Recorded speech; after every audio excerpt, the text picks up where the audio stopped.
Hello दोस्तों, स्वागत है आपका हमारे चैनल यूपी एग्ज़ाम क्विज़र में। सबसे पहले आपको और आपके पूरे परिवार को हमारी ओर से दीपावली की हार्दिक शुभकामनाएं। दोस्तों, आज है 24 अक्टूबर और 24 अक्टूबर से संबंधित हम उत्तर प्रदेश के सभी एग्ज़ाम्स के लिए मोस्ट इम्पॉर्टेंट करंट अफेयर के क्वेश्चंस को डिस्कस करेंगे और हर एक क्वेश्चन से रिलेटेड आपको फैक्ट भी बताएंगे।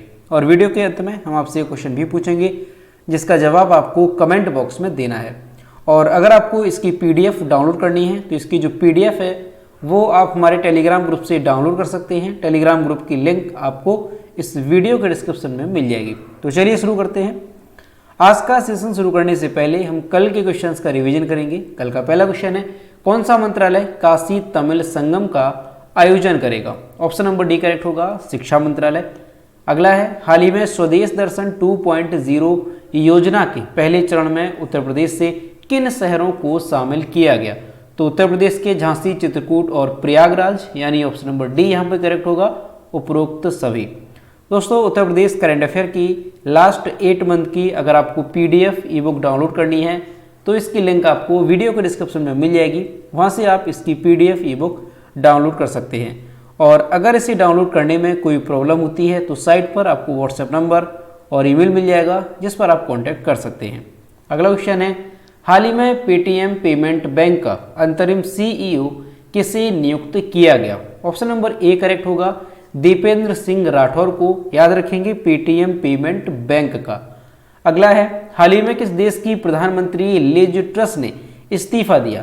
तो ऑप्शन नंबर सी करेक्ट होगा, ब्रिटेन की। और दोस्तों, ये क्वेश्चन मोस्ट इंपॉर्टेंट है, याद रखेंगे, क्योंकि जो लिज ट्रस हैं ये जो है ब्रिटेन में सबसे कम समय तक रहने वाली प्रधानमंत्री रही हैं। ठीक है, क्योंकि अभी हाल ही में इन्होंने जो है इस्तीफा दे दिया है। तो याद रखेंगे आप, ब्रिटेन की प्रधानमंत्री। अगला है, भारत और किस देश की सेना ने टाइगर ट्रम्प मानवीय सहायता अभ्यास किया? ऑप्शन नंबर ए करेक्ट होगा, अमेरिका ने। अगला है, कौन सी योजना विश्व की सबसे बड़ी योजना बन गई है जिसके तहत 1.23 करोड़ घरों को पहले ही स्वीकृत किया जा चुका है? ऑप्शन नंबर ए करेक्ट होगा, प्रधानमंत्री आवास योजना। अगला है, देश की सबसे बड़ी फिक्स्ड लाइन सेवा प्रदाता कंपनी कौन सी बनी? तो ये बन गई है रिलायंस जियो। इससे पहले कौन सी थी? तो बीएसएनएल, और बीएसएनएल अब पीछे हो गई है। अगला है, हाल ही में पीएम मोदी ने मिशन लाइफ मूवमेंट का शुभारंभ कहां पर किया? तो गुजरात में किया है, केवड़िया में। ऑप्शन नंबर बी करेक्ट होगा। अगला है, हाल ही में किस राज्य सरकार ने ओल्ड पेंशन स्कीम को बहाल करने का फैसला किया? तो पंजाब सरकार ने जो है ओल्ड पेंशन स्कीम को बहाल करने का फैसला किया है। तो दोस्तों, ये थे कल के क्वेश्चंस जिसका हमने रिवीजन किया। अब हम शुरू करते हैं आज का सेशन। आज का पहला क्वेश्चन है, प्रधानमंत्री आवास योजना शहरी अवार्ड्स 2021 में किस राज्य ने पहला स्थान हासिल किया है? ऑप्शन नंबर बी करेक्ट हो जाएगा, उत्तर प्रदेश ने।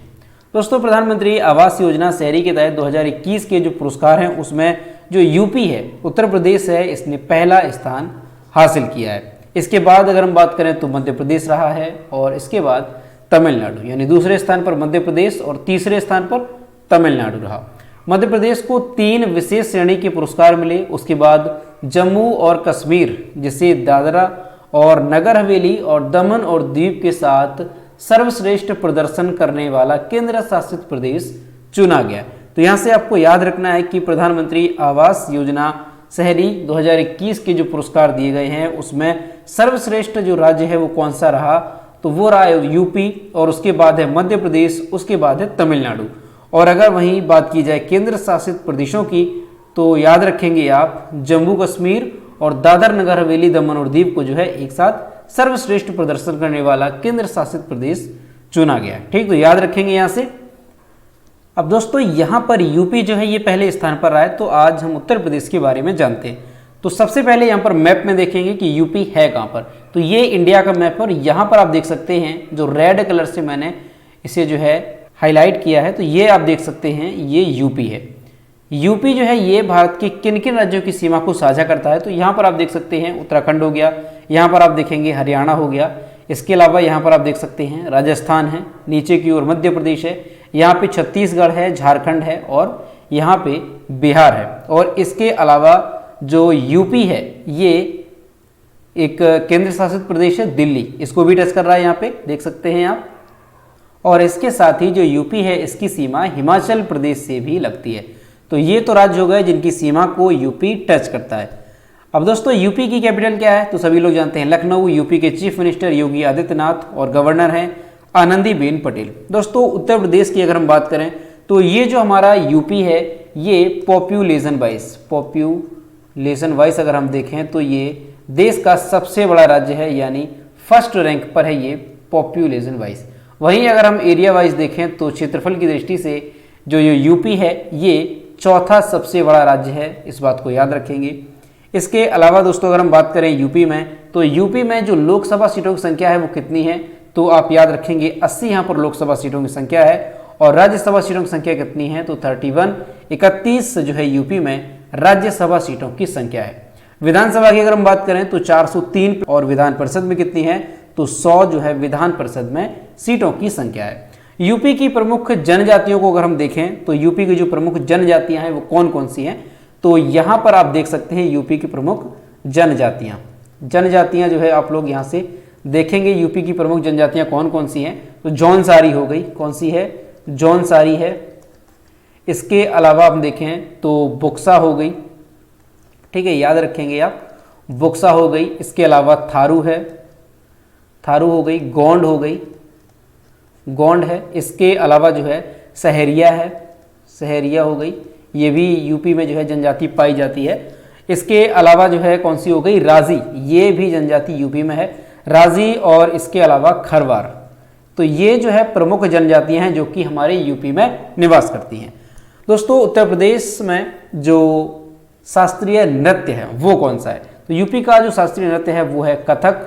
और हाल ही में जो आपका यूपी पेट का एग्जाम हुआ था 16 अक्टूबर नहीं 15 अक्टूबर का जो आपका एग्जाम था सेकंड शिफ्ट का, उसमें ये क्वेश्चन पूछा गया था कि यूपी का शास्त्रीय नृत्य कौन सा है।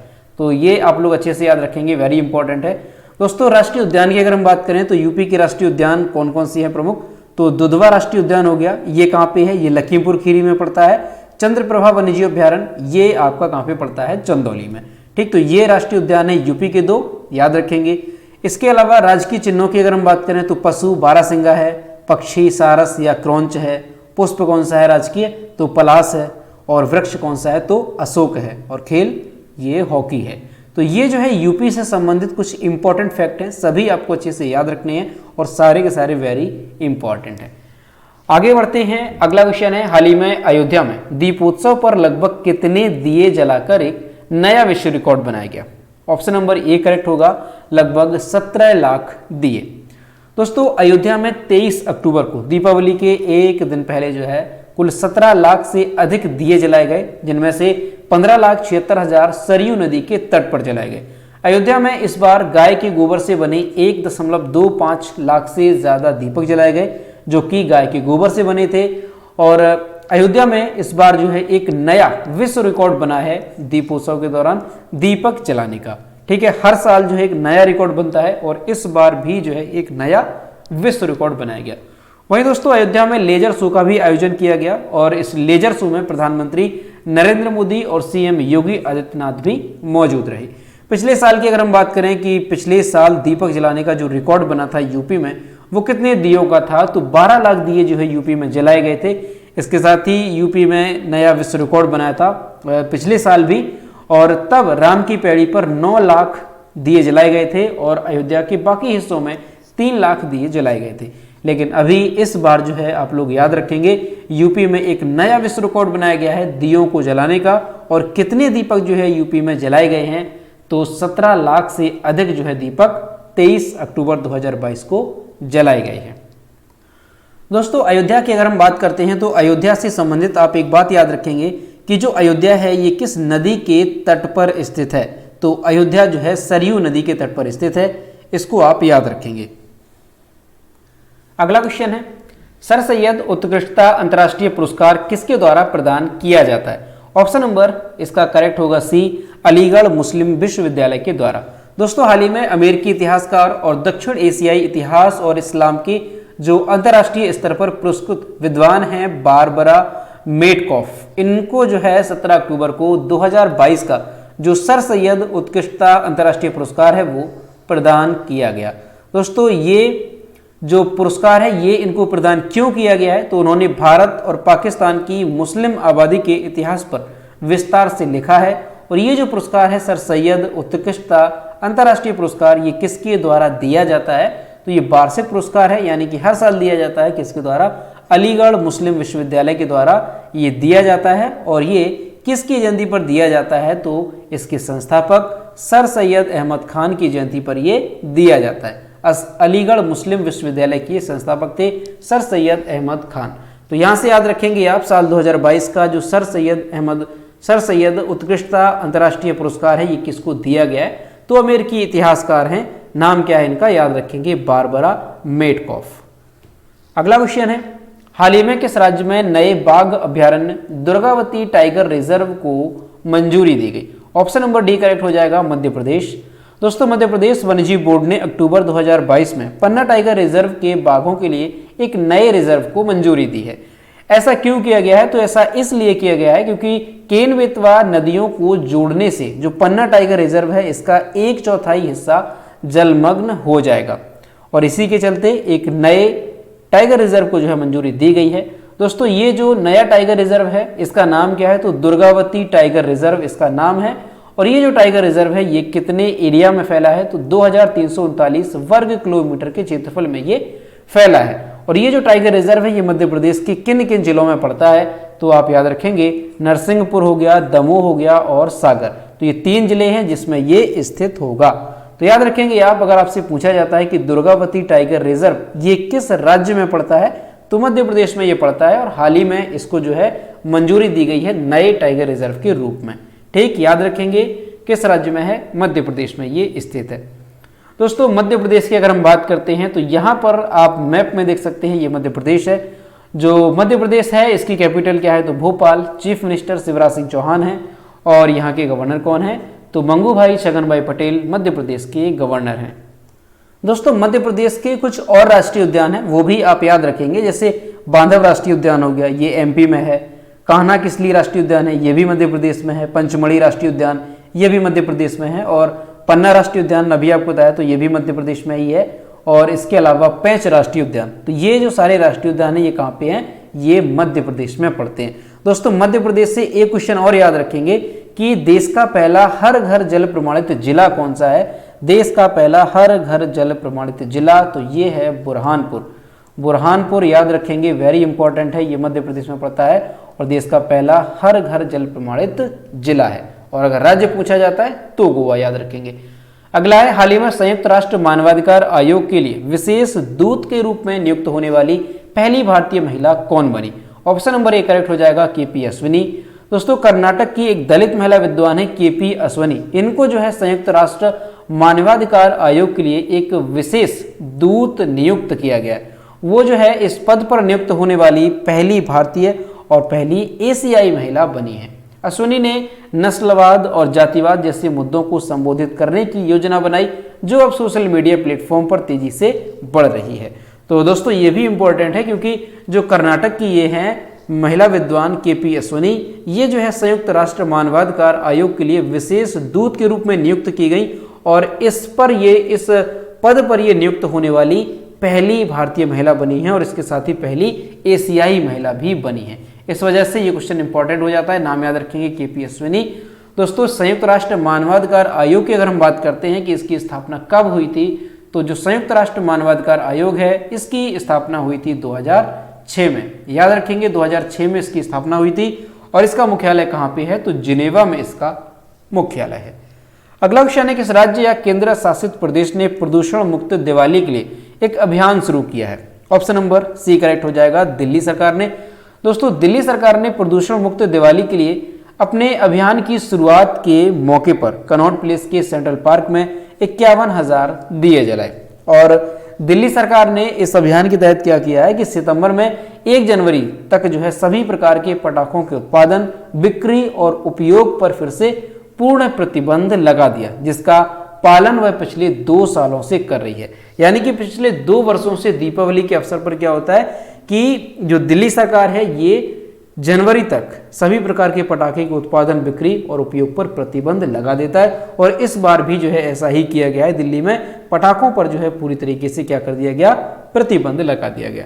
दोस्तों इसके अलावा जो ये अभियान शुरू किया गया है प्रदूषण मुक्त दिवाली, इसके तहत और भी प्रावधान किए गए हैं दिल्ली में। जैसे दिल्ली में दिवाली पर पटाखे फोड़ने पर 6 महीने तक की जेल हो सकती है और 200 रुपए का जुर्माना लगेगा। इसके अलावा राष्ट्रीय राजधानी में पटाखों के उत्पादन, भंडारण और बिक्री पर विस्फोटक अधिनियम की धारा 9B के तहत 5,000 रुपए तक का जुर्माना और 3 साल तक की जेल जो है हो सकती है। तो ये प्रावधान किए गए हैं दिल्ली में प्रदूषण मुक्त दिवाली के लिए। ठीक है, याद रखेंगे अगर पूछा जाता है किस राज्य में, तो दिल्ली सरकार ने। अगला क्वेश्चन है, मिस्र के काहिरा में आयोजित ISSF विश्व चैंपियनशिप में 10 मीटर एयर राइफल महिला जूनियर स्पर्धा में विश्व चैंपियन कौन बनी? तो ऑप्शन नंबर यहाँ पे करेक्ट हो जाएगा बी, रमिता जिंदल। दोस्तों भारत की जो रमिता जिंदल है, ये जो है 19 अक्टूबर 2022 को जो मिस्र के काहिरा में आयोजित किया जा रहा है क्या, अंतर्राष्ट्रीय निशानेबाजी खेल महासंघ ISSF विश्व चैंपियनशिप, तो इसमें जो है राइफल या पिस्टल इवेंट में इन्होंने 10 मीटर की एयर राइफल महिला जूनियर स्पर्धा जीती। और इन्होंने किसको हराया है? तो चीन की यिंगसेन को इन्होंने हरा दिया है। दोस्तों इसके अलावा आप याद रखेंगे जो भारत की तिलोत्तमा सेन है, वो जो है इस स्पर्धा में 261 अंक हासिल किया और तीसरा स्थान इन्होंने हासिल किया है। ठीक है, और भारत के लिए इन्होंने कांस्य पदक जीता है। तो यहाँ पर आप इनका नाम याद रखेंगे अच्छे से, रमिता जिंदल का। ये जो है चैंपियन बनी है, भारत की ओर से हैं और 10 मीटर एयर राइफल महिला जूनियर स्पर्धा इन्होंने जीती है, यानी कि गोल्ड मेडल इन्होंने जीता है। ठीक है, और ये जो प्रतियोगिता है कहाँ पे आयोजित की गई थी? तो मिस्र के काहिरा में ये जो प्रतियोगिता है वो आयोजित की गई थी। याद रखेंगे कौन सी है? अंतर्राष्ट्रीय निशानेबाजी खेल महासंघ ISSF विश्व चैंपियनशिप राइफल स्पर्धा। अगला क्वेश्चन है, हाल ही में किस राज्य के मुख्यमंत्री डॉक्टर माणिक साहा ने राज्य के पहले सरकारी अंग्रेजी माध्यम कॉलेज का उद्घाटन किया? ऑप्शन नंबर सी करेक्ट हो जाएगा, त्रिपुरा। दोस्तों त्रिपुरा के जो मुख्यमंत्री हैं डॉक्टर माणिक साहा, इन्होंने शिक्षा मंत्री रतन लाल नाथ के साथ शहर में 100% यहाँ पे क्या होगा, 100% प्रवेश क्षमता वाले राज्य के पहले अंग्रेजी माध्यम सामान्य डिग्री कॉलेज का उद्घाटन किया है। आर्ट स्ट्रीम के पहले 5 बुनियादी विषयों में अनिवार्य बंगाली और अंग्रेजी शामिल है। त्रिपुरा सरकार ने एक पुराने टीचिंग कॉलेज का नवीनीकरण किया और 1 करोड़ रुपए के बजट में ये सामान्य डिग्री कॉलेज का निर्माण करा दिया। तो दोस्तों यहाँ से याद रखेंगे कि जो त्रिपुरा है, यहाँ पर जो है त्रिपुरा का पहला अंग्रेजी माध्यम का डिग्री कॉलेज का उद्घाटन किया गया है। ठीक है, किसने किया है? तो डॉक्टर माणिक साहा जो कि त्रिपुरा के CM हैं और जो शिक्षा मंत्री हैं रतन लाल नाथ, इनके साथ जो है इसका उद्घाटन किया गया। याद रखेंगे हाल ही में किस राज्य के पहले अंग्रेजी माध्यम के डिग्री कॉलेज का उद्घाटन किया गया? तो ये किया गया है त्रिपुरा में। अगला है, किस राज्य या केंद्र शासित प्रदेश में रेड लाइट ऑन गाड़ी ऑफ अभियान शुरू किया जाएगा? ऑप्शन नंबर बी करेक्ट हो जाएगा, दिल्ली में। दोस्तों 28 अक्टूबर से राजधानी दिल्ली में रेड लाइट ऑन गाड़ी ऑफ अभियान शुरू किया जाएगा और ये जो अभियान है ये 28 नवंबर तक चलेगा, यानी कि 1 महीने तक। इसकी घोषणा दिल्ली के पर्यावरण मंत्री गोपाल राय ने हाल ही में की है। तो याद रखेंगे आप, रेड लाइट ऑन गाड़ी ऑफ, ये जो अभियान है ये किस राज्य में शुरू किया जाएगा? तो दिल्ली में ये शुरू किया जाएगा। 28 अक्टूबर से 28 नवंबर तक ये अभियान चलेगा। दोस्तों दिल्ली से क्वेश्चन याद रखेंगे, हाल ही में जो दिल्ली का राजपथ मार्ग था उसका नाम बदला गया और अब क्या हो गया है? तो कर्तव्य पथ जो है उसका नाम कर दिया गया है राजपथ मार्ग का। ठीक है, और इसके साथ ही एक क्वेश्चन और याद रखेंगे कि भारत के सभी पूर्व प्रधानमंत्रियों का संग्रहालय जो है ये कहाँ पर बनाया जा रहा है? तो ये भी कहाँ पे बनाया जा रहा है? तो ये भी दिल्ली में बनाया जा रहा है। अगला क्वेश्चन है, हाल ही में उल्फ क्रिस्टन को किस देश में नए प्रधानमंत्री के रूप में किसे चुना गया? तो जो उल्फ क्रिस्टन्स हैं इनको जो है स्वीडन का नया प्रधानमंत्री बनाया गया है। ऑप्शन नंबर बी इसका करेक्ट होगा। दोस्तों रूढ़िवादी नेता उल्फ क्रिस्टर्सन जो है, इन्हें 17 अक्टूबर 2022 को स्वीडन के नए प्रधानमंत्री के रूप में चुना गया। ये 58 वर्षीय हैं क्रिस्टन और ये जो है 3 दलों की सरकार बनाने के लिए एक समझौते की घोषणा के बाद 173 के मुकाबले 176 मतों से निर्वाचित हुए। क्रिस्टर्सन स्वीडन के नए प्रधानमंत्री के रूप में मैग्डेलेना एंडरसन का स्थान लेंगे और जो एंडरसन है ये 2021 में स्वीडन की पहली महिला प्रधानमंत्री बनी। तो ये चीज़ आप याद रखेंगे, इनका नाम भी काफ़ी इंपॉर्टेंट है कि जो मैग्डेलेना एंडरसन है ये 2021 में स्वीडन की पहली प्रधानमंत्री महिला बनी थी, इनका नाम भी इंपॉर्टेंट है। और अभी जो है कौन हो गया है प्रधानमंत्री स्वीडन का, तो ये हो गए हैं रूढ़िवादी नेता उल्फ क्रिस्टर्सन। दोस्तों स्वीडन की अगर हम बात करें तो स्वीडन से संबंधित आप याद रखेंगे कि स्वीडन की कैपिटल क्या है, तो स्टॉकहोम स्वीडन की कैपिटल है। और स्वीडन की करेंसी क्या है, तो स्वीडिश क्रोना स्वीडन की करेंसी है। और प्रधानमंत्री कौन बन गया है, तो उल्फ क्रिस्टर्सन ये जो है प्रधानमंत्री बन गए हैं स्वीडन के। दोस्तों ये जो विभिन्न देश हैं इनकी भी कैपिटल वेरी इंपॉर्टेंट होती है, क्योंकि अभी जो आपका पैट का एग्जाम हुआ है लगभग सभी शिफ्ट में 4 शिफ्ट थी और लगभग सभी शिफ्ट में जो है एक किसी कंट्री की राजधानी पूछी गई है, ठीक है। तो इसलिए इसे भी आप अच्छे से याद रखेंगे। तो दोस्तों ये थे 24 अक्टूबर से संबंधित उत्तर प्रदेश के सभी एग्जाम्स के लिए मोस्ट इंपॉर्टेंट करंट अफेयर के क्वेश्चन जो कि हमने डिस्कस की। अब हम देखते हैं कल की वीडियो को क्वेश्चन जो हमने आपसे पूछा था। यह है कल की वीडियो को क्वेश्चन जो हमने आपसे पूछा था कि बहुआयामी गरीबी सूचकांक 2022 के अनुसार दुनिया में सबसे ज्यादा गरीब लोग किस देश में हैं। ऑप्शन नंबर सी इसका करेक्ट था इंडिया, और लगभग सभी स्टूडेंट्स ने इसके सही जवाब किया। और मैं आपसे हर रोज कहता हूं कि जो भी क्वेश्चन आपसे पूछा जाए तो सभी लोग क्वेश्चन का आंसर जरूर किया करो। यह है आज का क्वेश्चन। एडलगेव हरून इंडिया परोपकार सूची 2022 के अनुसार भारत के सबसे बड़े परोपकारी कौन रहे। इसका जो भी करेक्ट आंसर है वो आपको कमेंट बॉक्स में बताना है। और दोस्तों सभी लोग क्वेश्चन का आंसर जरूर किया करो। तो दोस्तों आज का वीडियो कैसा लगा, अगर वीडियो पसंद आया है तो इसे लाइक करें, अपने दोस्तों के साथ शेयर करें, और अगर अभी तक हमारे चैनल पर नए हैं तो हमारे चैनल को सब्सक्राइब जरूर करें। मिलते हैं नेक्स्ट वीडियो में। Thank you.